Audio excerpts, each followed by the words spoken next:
At AARP Missouri, we want to support you as you age. But first, you should learn a little more about us. AARP is a nonprofit organization working to help adults 50 plus in Missouri live their lives to the fullest. We advocate for over 700,000 members on important issues such as strengthening Social Security, protecting access to health care, and ensuring everyone has independence and choice as they age. AARP Missouri also offers online tools, resources, and programs you can access right from the comfort of your home. Learn how to protect yourself from fraud and scams with the AARP Fraud Watch Network. Become an active part of AARP Missouri as a virtual volunteer. Find support while caring for a loved one through our caregiving resources. And enjoy a variety of fun virtual events that improve your health and wellness, like our exercise series, Moving It. At AARP Missouri, there's an entire community waiting for you. Learn more about us at aarp.org/mo.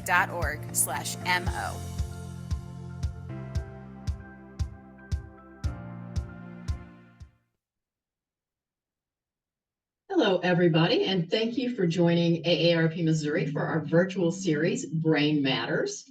I'm Diane Hall, Community Outreach Director for AARP Missouri, and I'm really happy to be able to share this live presentation with you. As part of AARP's mission, we work to enhance the lives of all people 50 plus and their families. We have resources and information online at aarp.org/mo. And we have information about AARP activities and events at aarp.org/nearyou. Our efforts to help people live their best lives include many things, including virtual options like this one that are good for caregivers or anyone who faces a challenge attending an in-person event. But we also have resources for protecting yourself against fraud through our online information. And we have some local shred events. And we're working on livable communities, which goes well beyond housing and transportation, to include things like the Moving It online fitness classes that we just talked about in the little commercial, and our in-person Walk with a Doc programs, and today's series, Brain Matters. We hope that you'll take advantage of AARP's resources and information. Again, you can go to aarp.org/nearyou and find out more about what we have to offer locally. Now, I'd like to introduce Sarah Lovegreen, Vice President of Programs for the Greater Missouri chapter of the Alzheimer's Association. Sarah, thanks for joining us. Thank you for partnering with us. We're so glad to be here. Well, it's always good to have you back again. And I'm sure some of the people that are on today have been on previous Brain Matters sessions with us. But for new participants, can you say a little bit more about Alzheimer's Association, what it does, not just nationally, but also here in Missouri, because you guys do a lot. Absolutely. So the Alzheimer's Association leads the way to end Alzheimer's and all other dementia. And we do this by accelerating global research, driving risk reduction and early detection, and maximizing quality care and support. And all of these things show up in our local communities. We're providing and promoting quality care and support through millions of individuals and families, are connecting to our programs free of charge. This includes certainly our website, which has more information than you may be able to handle at any one time, but also the individualized resource of our 24/7 helpline. So if you're not able to find it on that website, give our helpline a call and they'll be able to help weed through all that information and get you the information exactly as you're looking for it.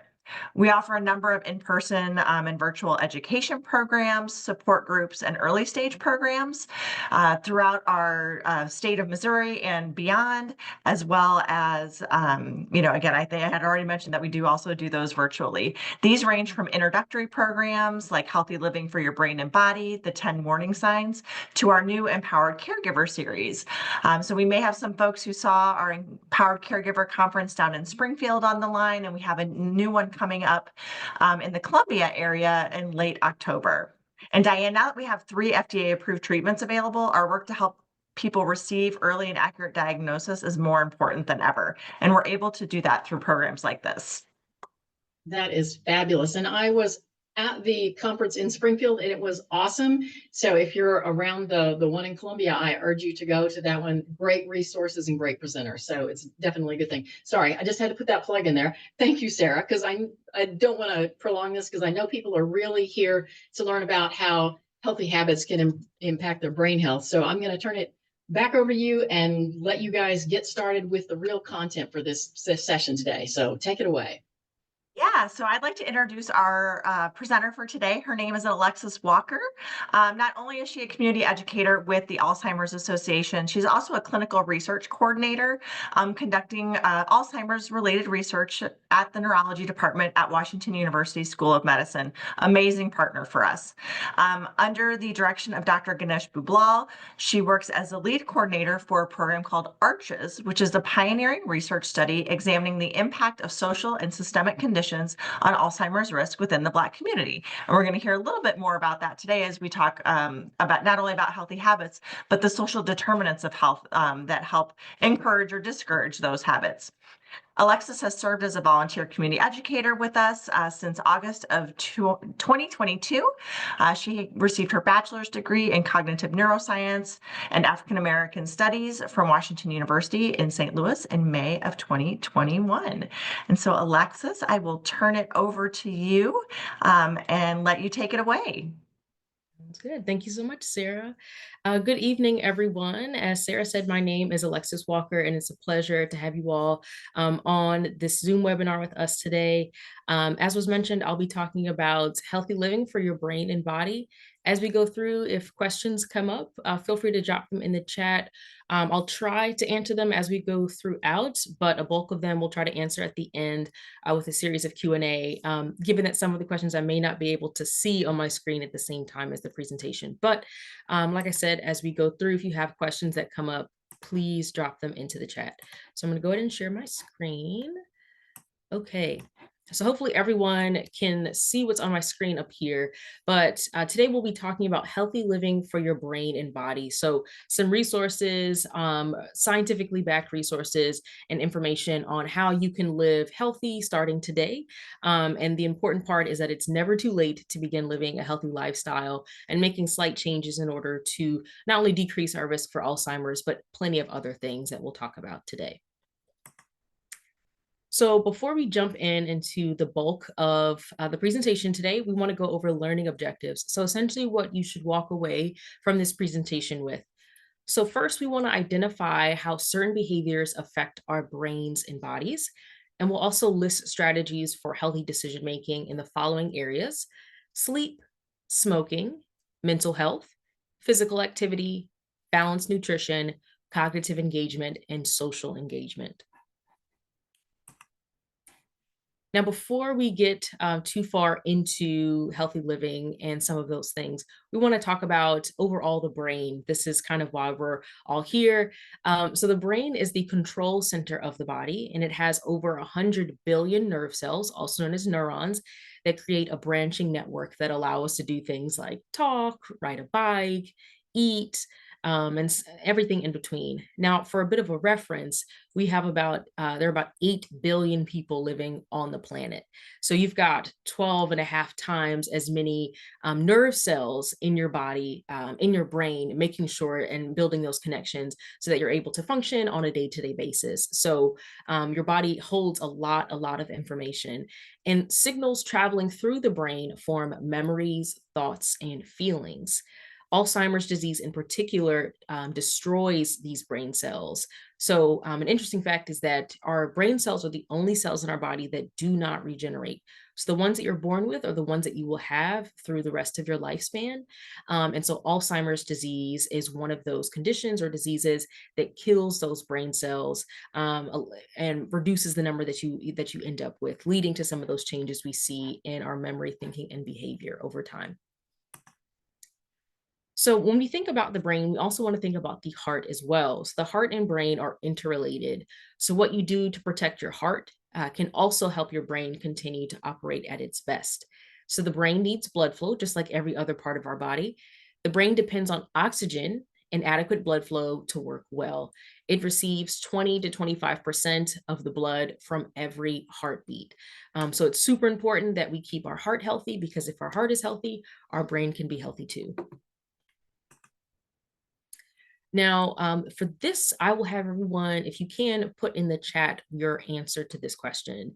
So this is a bit of a knowledge check, but the question is, Alzheimer's is a normal part of aging. So I'll either have you put true or false in the chat box if you can. So again, the statement is Alzheimer's is a normal part of aging, either true or false. So I'm getting all false, which is correct. So Alzheimer's is not a normal part of aging. So if you hear nothing else I say, Alzheimer's is not a normal part of aging. It is a progressive and fatal brain disease, and symptoms usually develop slowly and get worse over time. But it is not a normal part of aging. So just because you are older or just because you are living does not mean that you will develop Alzheimer's. All right.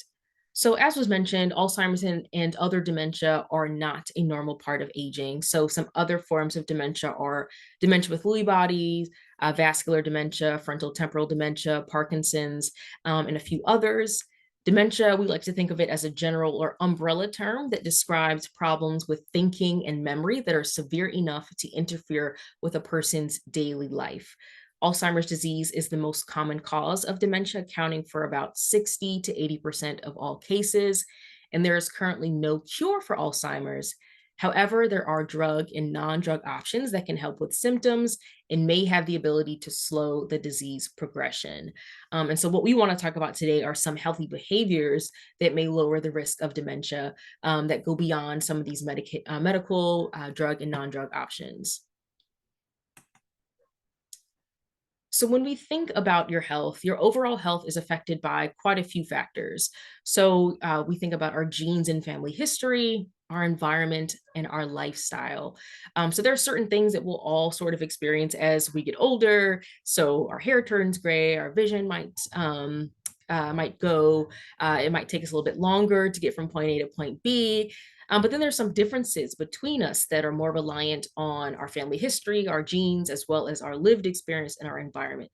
So that's where things like our social determinants of health, our SDOH, is the shorthand, come into play. So where you were raised, where you live, where you worship, where you spend your time exercising, all of these different parts and pieces play a role in your health. So when we think of genes and family history, we're talking about things that have been passed down. So for some families, they might have a higher prevalence of diabetes, for example, whereas another family doesn't have that issue.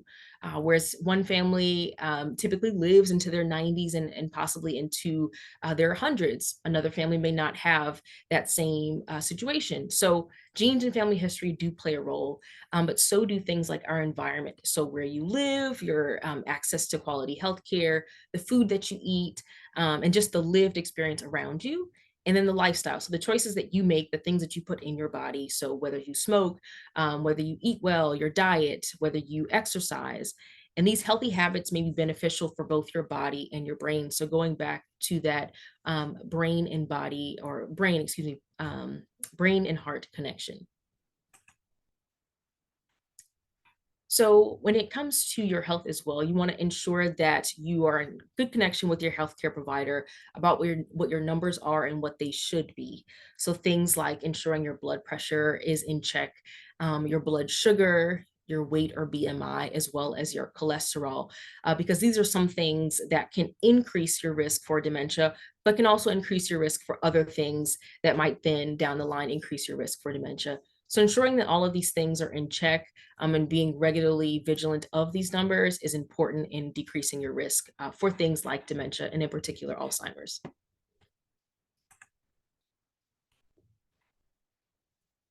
So on this slide, we will talk about what science tells us in regards to heart disease and stroke. So many factors that increase the risk of heart disease as well as stroke may also increase the risk of cognitive decline and dementia. So for example, hypertension, also known as high blood pressure, diabetes, and in particular, midlife obesity. So folks who have or have experienced obesity during their midlife are at a greater risk for dementia. It's not so much, it's unfortunately or fortunately more of a protective factor once you're up in age or later in life. There's research being done on why, but in particular, midlife obesity puts you at a greater risk for heart disease, stroke, as well as dementia. And good cholesterol is good for the heart, and what's good for the heart is good for the brain. Okay, another statement I will have you all respond to in the chat. So the statement is, it's never too early or too late to incorporate healthy habits. So this is a true or false statement. So again, if you can put in the chat your thoughts. So I am seeing trues mostly here, which is true. So it is never too early or too late to incorporate healthy habits. So people of all ages can benefit from adding in more healthy behaviors. So when we discuss, as was mentioned, the tips for healthy living for your brain and body, we'll consider some of these different subsections, and then we'll also talk about some of the social determinants of health that play a role in why some of these might be more feasible or not as feasible for certain populations of people. So we'll talk about, as before, getting quality sleep, being smoke-free, taking care of your mental health, get moving, eating healthy, challenging yourself, and staying socially connected. So the first section here is about getting quality sleep. So sleep is essential for overall health and well-being. Now, when we talk about sleep, sleep impacts your overall health, and it also affects our ability to maintain healthy blood pressure and blood sugar. Inadequate sleep can cause problems with memory or thinking. One of the good things to know about your sleep is that sleep is the time where the body obviously is at rest, but it's also for the time for the brain to consolidate all of the memories and all of the things that you've been thinking about or trying to remember throughout the day. So if your body doesn't have adequate time to decompress, to then consolidate that information, it's harder time to then recall that information later on because it hasn't had a time to rest, recuperate, think over that information, and then put it away into long-term storage. So when we think about getting quality sleep, we want to keep in mind for ourselves, what are some of the things that might impact our quality of sleep? Now, we want to make a distinction between the amount of sleep you're getting and the quality of sleep you're getting. Because just because you are asleep technically for 8 hours doesn't mean that you're truly experiencing full cycles of REM sleep and that you're actually sleeping soundly throughout the night. So what kind of environment helps folks sleep? So if you're someone that likes all the lights off, blinds closed, the temperature kept at a nice cool temp, then keeping that in mind for yourself. And then what changes might help you create a more peaceful sleep? So what are some things that you can incorporate into your home in order to aid how well you're getting sleep? And then how can you minimize disruptions? I know for myself, I like a really dark room that is quiet, but I also really enjoy the sound of rain. So I started incorporating a rain machine that plays like thunderstorms in the background because it helps me stay calm and sleep comfortably throughout the night. We also need to be mindful of why some folks, regardless of how often they change their environment, may not be able to get quality sleep. Some of it might have to do with if you're someone that lives in the sandwich generation, so folks that have to take care of a parent as well as your own kids. If the parent needs constant around the clock care, the individual may not be able to get the adequate sleep that they need because they're up making sure that their parent is comfortable, getting the sleep that they need, the rest that they need, and whatever resources they need there. Other things like if you live in an area that has a lot of crime, the feeling of safety. I'm sure if you feel safe and comfortable, you're more likely to sleep well. Same with stress. If you're stressed, you're not getting great sleep. If you are working a job that has a lot of stress involved, ensuring that you can maintain a good balance to get that quality sleep that you need.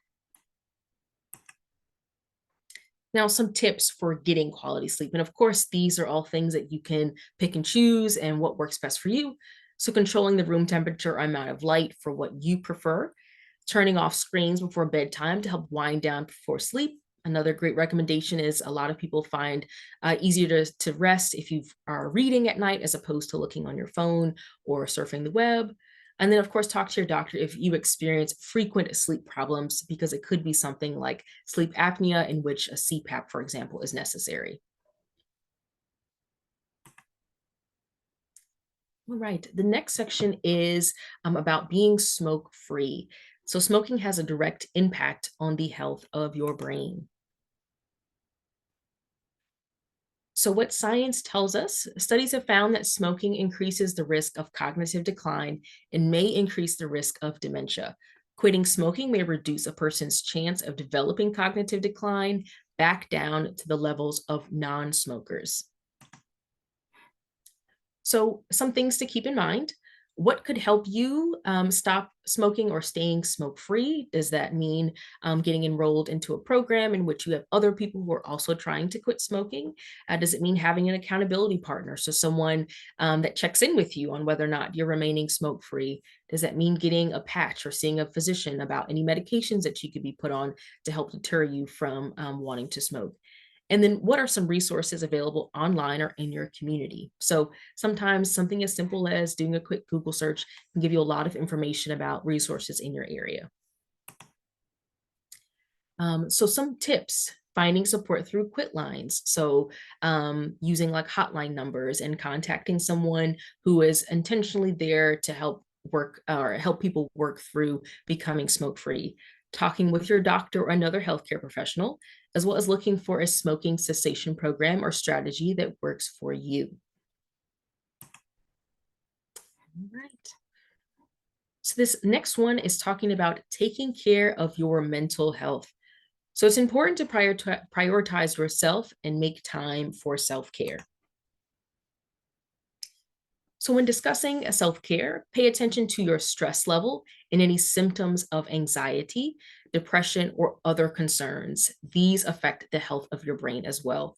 One of the big things that is done prior to coming to the conclusion whether or not it is dementia, or specifically Alzheimer's, is that a general medical checkup is done, and they ask questions in regards to, are you experiencing some changes that might be related to depression? Because oftentimes depression and the results of depression can mimic some of the changes you see in dementia. So we want to ensure that overall you're doing well health-wise. And if you are someone that is seeking a diagnosis for either yourself or someone else, one of the big things to try to weed out, is it possibly depression or a severe form of grief going on at that current moment that might be mimicking some of those changes in your memory. And then many healthy habits that we'll talk about, that we've just talked about and we'll continue to talk about, contribute to good mental health. So what are some things that you enjoy doing when it comes to taking care of your mental health? So are you someone that likes to get a massage, someone that likes to take yourself out on an individual date and you sit and enjoy food at a restaurant by yourself? Do you like going to cafes? Do you like walking? Do you like doing puzzles? What are ways that you're able to decompress and to get some of that stress off of you? And then how can you build breaks into your day? So if there are times throughout your day at work, for example, if you're able to step away from the desk, sit outside for a few minutes to get some of that vitamin D, as well as decompress from the day. And then how can you focus on self-care? So things that are more pointed towards you as the individual and taking care of yourself, as opposed to, let's say, taking care of someone else if you're playing that role in your household. So being mindful of putting yourself, making sure that you're a priority as well in terms of your mental health. So some tips for self-care. So for example, take a nap. A nice nap and quality sleep can go a long way. Go for a nice walk. So going for a walk in your area would be, it's really nice to connect with nature. You can dance, whether that's Zumba, if that's line dancing, if that's going out to a local lounge and just enjoying the music that's playing, sing a song, bake a treat, read a book, or watch a funny video. Now, with these things in mind, you also want to ensure that you have the bandwidth and you're able to do these things, and you have the time built into your schedule in order to actually enjoy these things. So you actually have the time to sit down and read a book, have the time to go for a walk, have the time to take a quality nap, not just a 5-minute one just to get some shut eye, but to actually enjoy it. So ensuring that you're doing these things out of enjoyment and that you carve the time out to do it for yourself. So the next one is to get moving. So physical activity can improve your brain health. So this is one of the big arenas that you often hear about when we talk about living well and living healthy. So consistent cardiovascular activity will reduce risk of cognitive decline. Physical activity may directly benefit brain cells and reduce other risk factors. For most people, any increase in movement can have an impact on overall health. So when we're talking about cardiovascular activity, as well as physical activity, we want to consider things like vigorous exercise, moderate exercise, walking, as well as strength training. So it's recommended that you are regularly doing some sort of vigorous and or moderate exercise. The difference there, think of vigorous activity as something that makes you breathe a lot harder, makes you sweat, and it's pretty difficult to hold a conversation. So thinking like biking uphill, playing singles tennis, going on a jog, things like that, that would get the heart rate up, get that heart pumping, getting the blood flow going. And as that blood is continuing to flow, it's also feeding your brain as well. Moderate exercise are things that make you sweat, make you breathe a little harder, but it'd be easier to hold a conversation while you're doing it. So a light jog, playing doubles tennis, biking on level ground. So things that are still getting you up and moving, still have you sweating a little bit, but it's a little bit easier to, like I said, hold that conversation. Walking, of course, is a great thing to do. So if you're walking as a part of your day-to-day routine, walking to get from, let's say, home to work, or if you're someone that tries to walk on a daily basis around your neighborhood, if you have a pet and you're walking that pet, let's say 2 to 3 times a day around your neighborhood, and then strength training. So things that keep those muscles strong. And we're not saying that you're doing this in order to prepare for something like a marathon or the Olympic level, competitions. This is more so to ensure that you're able to remain independent for as long as possible. So ensuring that you have enough strength that if the unfortunate situation happens where if you do fall, are you able to get up on your own or get up into a comfortable position until help comes? Are you able to tie your shoes on your own? Are you able to go up and down the stairs on your own? Are you able to get up and sit down from a seated position on your own? So a lot of this just happens to be more so about improving quality of life and maintaining independence for as long as possible, and not to scare you into trying to get into the gym 7 days a week, so that you're the strongest granny on the street. It's more so just to ensure that you can live as independently and comfortably as possible. Now, what are activities that you want to try? And then how can you build more physical activity into your day? And then who can you ask to join me? So, for my own personal experience, I'm someone that doesn't really enjoy going to the gym, but I was able to find a line dancing group out of St. Louis. I go probably about 4 times a week at this point, but it's an easy way for me to get up and get moving. And it also incorporates some of those other things that we'll talk about later. For example, staying connected. So there's a big social piece to it, but I'm also doing things that are challenging my brain, which we'll talk about as well. So trying things that might be outside of your comfort zone, but that might also help to knock some of these other arenas of living healthy kind of all at once. Um, and then, of course, like who can you ask to join you? So if you have a relative, a child, a grandchild, a neighbor who is interested in also getting active, what are some things that you all can do together to remain accountability partners and to make it a little bit more fun?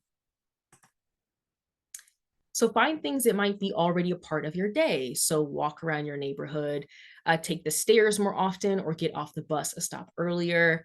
Start small. So doing short amounts of physical activity definitely add up. And then try something fun for you. So asking friends, family members, or neighbors to join you. So one of the big things to consider, though, is of course doing these things in a safe and comfortable way. So going back to the whole conversation about social determinants of health in our physical environment, keeping in mind that some people may not be able to do these things. A lot of neighborhoods don't have access to what are called green spaces. So places like parks, large green areas where people are meant to go out and walk and jog and exercise, a playground for kids to be able to comfortably have a space dedicated to them playing.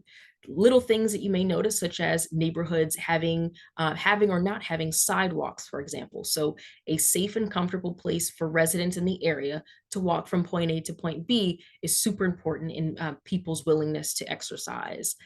Also, the cleanliness of the neighborhood might impact someone's ability or want to go outside and exercise. Other things we want to consider are the places that people are going, do they require payment? So if someone wants to get physical, and they may not have the resources or the income to pay for a gym membership or pay for a class that requires, let's say, $5 per class, are there free opportunities for people to get that same exercise, but for free instead? And then other ways to get it are YouTube is a great place. There's tons of videos on safe ways to get active. So finding opportunities and things that work well for you, but are also safe given the context to live in. So the next one is about eating healthy. So eating an overall healthy diet may reduce your risk of many diseases. So when we think about eating healthy, what's good for your heart is also good for the brain. So nutritious food is fuel for the brain, and eating a balanced diet may reduce your risk of heart disease, cancer, Parkinson's, Alzheimer's, stroke, diabetes, and the list goes on. So some examples of a balanced diet or balanced nutrition, there are two diets in particular that have been researched. So the first one being the DASH diet, or the dietary approaches to stop hypertension, as well as the Mediterranean diet. So some key elements that these two diets in particular share are a lot of the things that we hear since about elementary school and the food pyramid. So lots of fruits and vegetables, nuts, beans, and whole grains, lean meats, fish and poultry, and then healthier fats. So things like avocados, using healthier oils as opposed to like a canola oil, for example.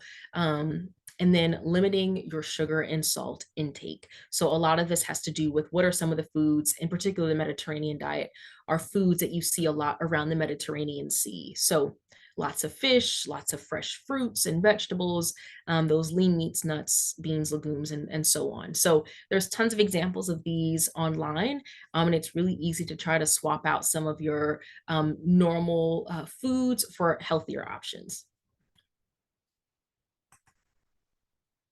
So some ways to eat healthy and things to consider. How can you cook your food differently to make your meals healthier? So if you like foods fried typically, are there ways that you can bake it instead where you still get that crispiness to it, but it's not as saturated in oil? What are some healthy foods that you can swap in? So using things like quinoa or different types of rice type grains in place of like a bleached white rice, things of that nature. So swapping out foods that you traditionally eat for healthier options so that you get that same taste, that same general idea, but in a little bit of a healthier way. And then think about some new foods that you might be willing to try. I know St. Louis has a lot of different cuisine options from a lot of different cultures. So are there other cultures of foods that you may have not considered yet that might have some really good and healthy options? So some tips on how to eat healthy. So using things like olive oil or other healthy oil options instead of butter, for example, using sodium-free spices or flavorings instead of salt, and then focusing on what you can add in, such as more fruits and veggies instead of what you can take away.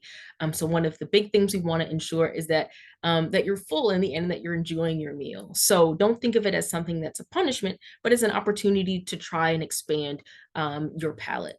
You can also build meals around vegetables, beans, and whole grains, and then choose leaner cuts of meat. Now, taking it back to that social determinants of health perspective, just keeping in mind again things that might impact someone's ability to acquire some of these things. So around the country, there are lots of places called food deserts. So areas in which the people that live in that area do not have access to a grocery store. They have access to things like a corner store, a gas station, in which the foods there are prepackaged, they aren't fresh, and they don't have access to things like fresh vegetables and fruits, dairy products, things like that, that would require constant maintenance that a grocery store can provide. as well as income. So someone's income limiting the options that they can get. And then also where you live. I know if you go from one Schnucks to another, one Schnucks, let's say in Ladue, would be a lot different than the Schnucks you might see on a different side of town. So the food options that you have available to you in your area can vary, which can impact your ability to build meals. But ensuring that you're picking things that work within your budget, your lifestyle, and of course is something that you'll be able to stick with. Now, a quick note about vitamins and supplements. So a lot of questions about whether or not you can take vitamins over the counter or supplements that are meant or are prescribed, or not so prescribed, excuse me, more so described, and saying that they help with cognitive function. So the World Health Organization concluded in 2019 that vitamins and supplements should not be recommended to reduce the risk of cognitive decline and dementia. So beware of potential false claims. Focus on balanced nutrition to promote a healthy brain and body. And then, of course, talk with healthcare professionals about any concern of nutritional deficiencies, because they'll be able to prescribe you something if that's something that you will need to add into your diet. Okay, this next one is about another true or false statement. So this one asks, challenging your brain may help lower your risk of cognitive decline. So again, put in the chat if you can, a true or false. I'll make sure I'm not missing anything.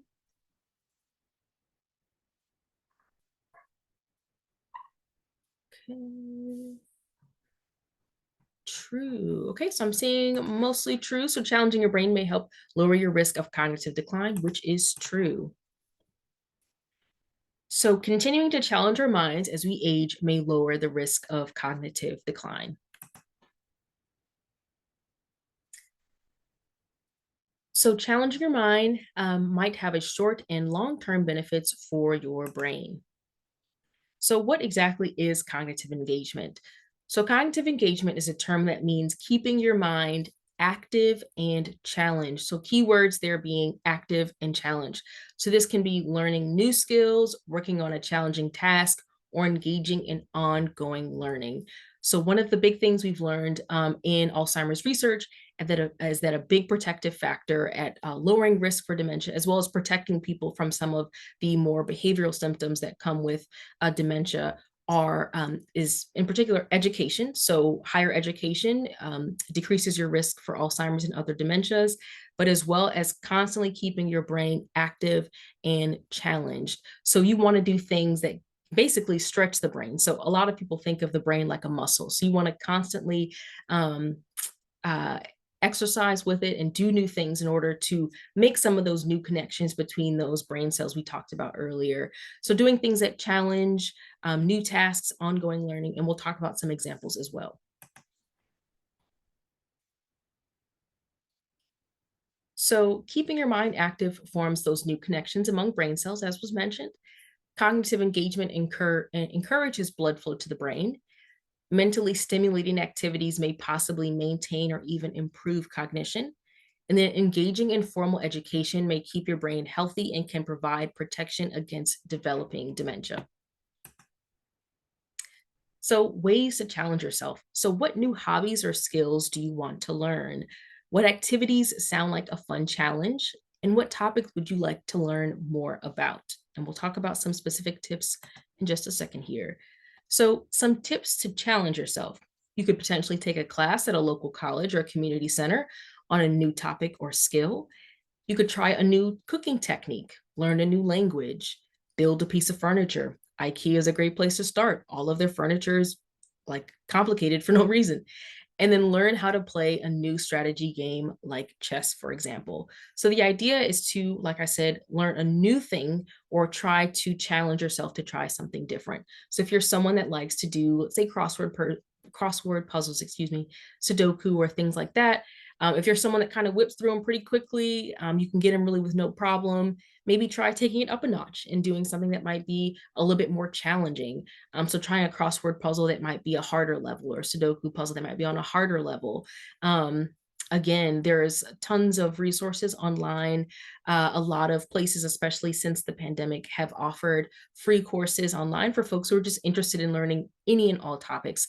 So, tons of things that you can learn through there. The library is a fantastic free resource. They have free classes constantly, whether it's a cooking class, a computer class, dance classes, really anything you can think of, they've got there on top of the books that they have there where you can read and learn more, the computers to look up what, new techniques and new things that you want to learn. And then tons of apps on our phone that allow us to learn a new language from the comfort of our home. So tons of different opportunities and ways to challenge ourselves.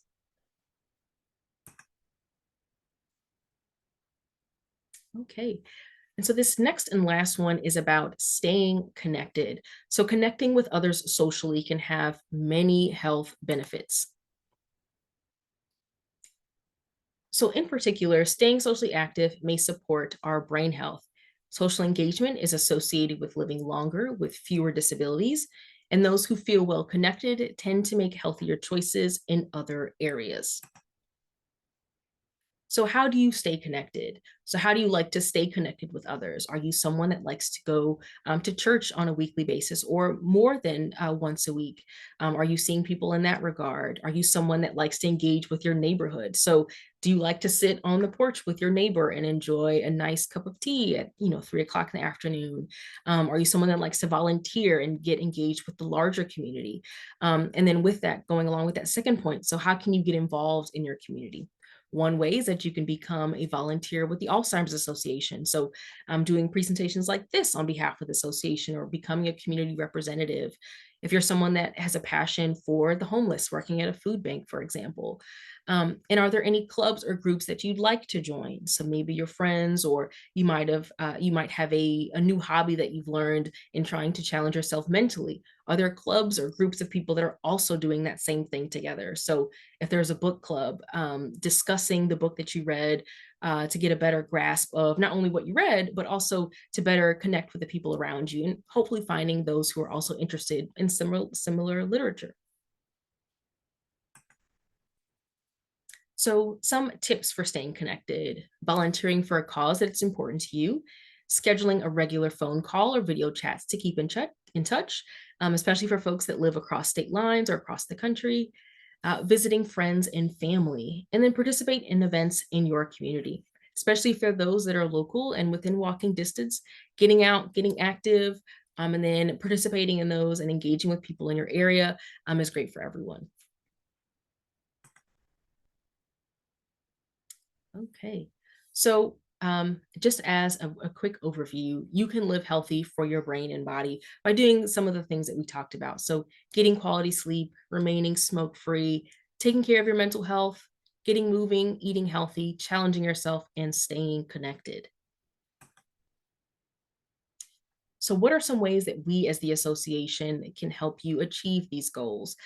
So there are 3 main resources up on the screen here. We've got our 24/7 helpline. The number is up on the screen. It's an 800 number, 800-272-3900. There are also online resources through the website, ALZ, which is just a shorthand for Alzheimer's, alz.org, as well as the Alzheimer's Association and AARP Community Resource Finder. That essentially is, you can go to the website up on the screen here, communityresourcefinder.org, or you can do alz.org/CRF.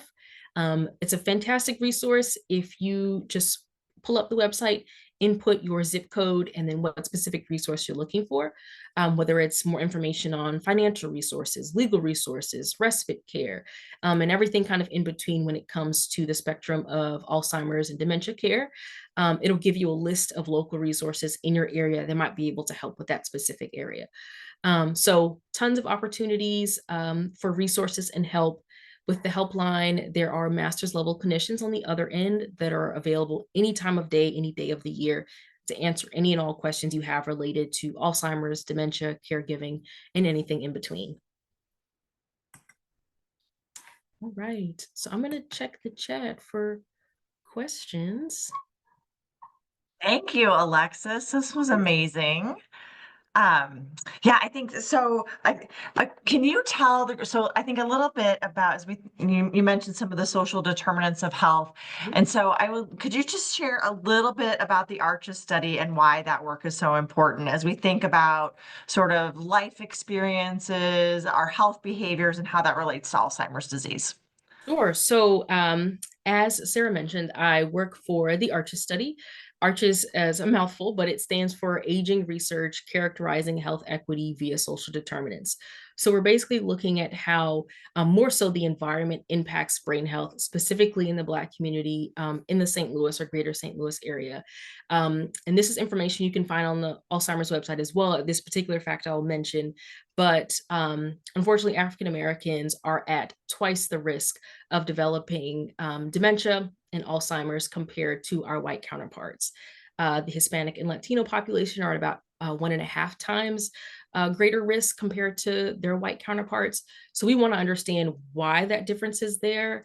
And a lot of it from research that we've seen has to do with the environment as well as lived experiences of those groups of people. So going back to what I was mentioning earlier, so a big part of our health, about 20% of our health, has to do with our access to healthcare, access to quality care. But that other 80% pretty much has to do with where you live, your lifestyle, kind of your social conditions, your connectedness to the community, social support, community support, and pretty much everything else in between.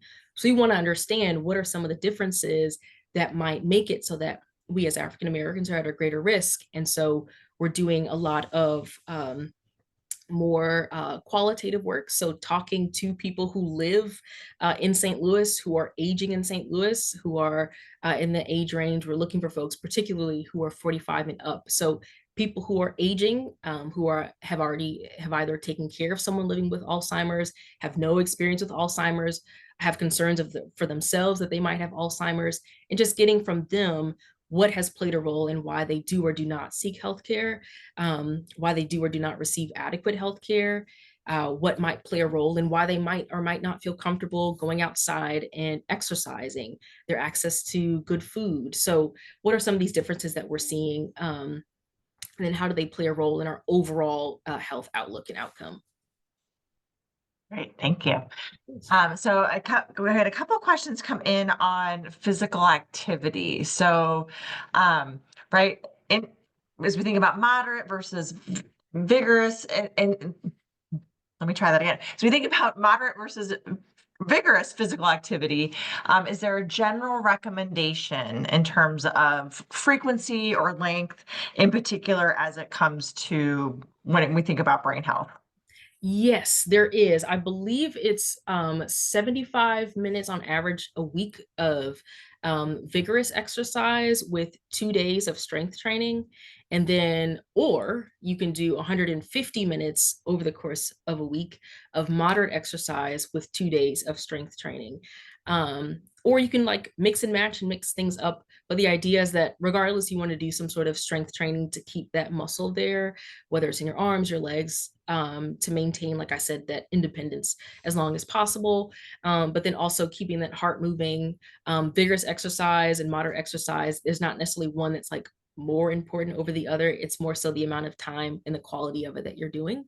But any activity is better than none. So Yeah, and I think I would add too. So the Alzheimer's Association, we're currently in process. I think kind of getting to the end of our study. We have a study called the U.S. Pointer Study, which is taking a large scale study that was done in Europe and replicating that in the United States. So as we think about our diet preferences, right, our environment preferences, and how our culture is a little bit different than European culture. So we've got about 2,000 volunteer older adults who are in that, where we've looked at physical activity, nutritional guidance, cognitive engagement, as well as social activities. I think, again, to continue to refine some of these recommendations around like how much, what kind, which format is really the best for brain health. I think also the one that you'll do is also the one that is good, right? Any movement is better than no movement. So definitely think about what you would enjoy and feels good to you, is what I would add in there as well. So I think you may have seen in here, what are some of the early signs of dementia? Sure. So We have a whole this program on that too. Yes, there is a whole program on that. So if you're interested in getting more of like specific details on things, definitely look for one of those. But some of the common ones are things that you normally think about when it comes to Alzheimer's and dementia. One of the big ones are changes in your memory. Let me back up. So overall, it's changes that are severe enough to disrupt or interrupt your daily life or the way you've always lived life. So if you're seeing yourself doing things that you would have never done, let's say 5 to 10 years ago, things that you would have done with ease, but now require a lot of extra effort, a lot more, it's happening more frequently, then there might be a problem there. So one of the big things that we notice are changes, of course, in your memory, but memory of things that are important to you. So memory of, do you recall your wedding date? Your first child's birth date, your own birth date. So things that have always been important to you, are you kind of slipping on it a little bit?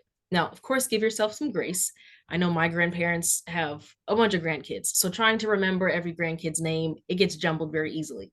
So if you have a moment where you're like, I can't remember this name for the life of me, but it comes back to you later, that's what's important, is that recall is what's important. Any problems you might be having with time or place. You're having a more difficult time understanding what day it is, what time of day, what season it is, what year it is. Of course, we all kind of slip up on what the day of the week is. If you're off by a day or two, that's okay. But it's more so a matter of you're off by months, you're off by weeks, you're not quite sure what year it is, you're not sure where you are or how you got there. A lot of this has to do with just the memory of getting to that point. If that's not there, there might be some concern there. Um, I'm trying to think of some other common ones. Changes in one of the big things that we see is a lot of folks tend to fall more often when they're in the early stages of dementia, because there are changes in people's visual perception, not necessarily the vision itself. You can have 20/20 vision, but your perception of what you're seeing is not great. And so your depth perception might be off, your color perception might be off. So you go to reach for a handlebar to help yourself, to help support yourself, and you're not quite understanding how far the bar is from your hand, you miss and unfortunately fall. So there's a lot of risk of fall kind of early on because of those changes or subtle changes in perception. So perception is big, changes in memory, they're frequent, changes in your ability to do tasks you would have done with ease. So normal hobbies, if you're a big reader, and suddenly you're having trouble keeping up with characters and chapters and story development, when you normally would have never had that problem, there might be some concern. Um, but little things like leaving your purse every now and then, it's okay. But if it's happening more frequently and it's causing a problem to the point where you're suspecting, your adult son or daughter or whoever of taking that item from you, and you don't recall potentially leaving it in your car, for example, there might be some concern. So those are some of the early signs. Great. So another question, we talked a little bit, right, about being smoke free. Um, do you have any information on secondhand smoke and how that might impact brain health? I don't know if I do. I think that's a great question. I'm sure it was something that I considered or thought about as we were going through the presentation, but I'm not sure if I know. I know there's a lot more work being done on just overall air pollution, Mhm. smoke, being in a home in which someone else smokes, polluting the air in particular. I'm sure there's a role, but I don't off the top of my head know of any specific numbers or anything related to secondhand smoke. And I think related to that, we had a question come up in another presentation. Someone had asked the question about vaping, right? And I think the one of our research staff members was actually able to address that. Like vaping's still too new, right? We don't Mm, really know the impacts that vaping will have on brain health over time. right. But it's also depleting our brain of oxygen when we're doing that. And we know that our brain is greedy and would like to have all that blood and oxygen Mhm. coming to it without any problems. So that's great. So another question, how does one know if they're getting good quality sleep? How does one know? Okay, that's a great question. So I think one of the things is important is, are you getting uninterrupted sleep where you wake up feeling rested, and that you don't feel groggy or kind of dragging once you're up. So of course, if you're someone that, let's say, needs to get up to use the restroom, that's, you need to do that. But if you're someone that may not have that concern, being able to get a full night's rest, I think our REM cycle, getting somewhere between, like, if you're going to take a nap, especially, is either a 15-minute nap or an hour and 30, because you want to ensure that you're getting that full REM cycle to allow your body to go through all of the different phases it needs to go to get good rest, for you to get into the dream phase and all of that. So I think ensuring that you're getting uninterrupted sleep, you're breathing well and comfortably. So if you're someone that snores or potentially has sleep apnea, as I mentioned, seeking a CPAP if that's something you might need.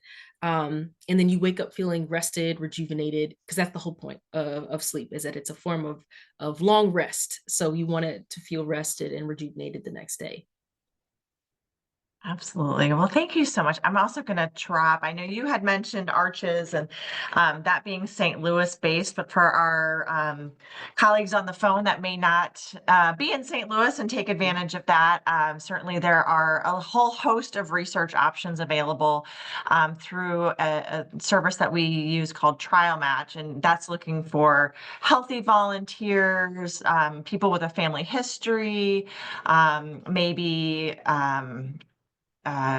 People who are experiencing some cognitive decline, and can also be everything from, maybe completing an online survey to, the more, I think, familiar research where we know about with clinical trials or potentially a drug trial. So there's a whole host of options if folks are interested. But I'm going to invite Diane to come back on as we think about closing out here. And Alexis, just want to thank you so much for sharing all the knowledge that you've shared with us today and giving us a little bit of your evening. Of course. Thank you.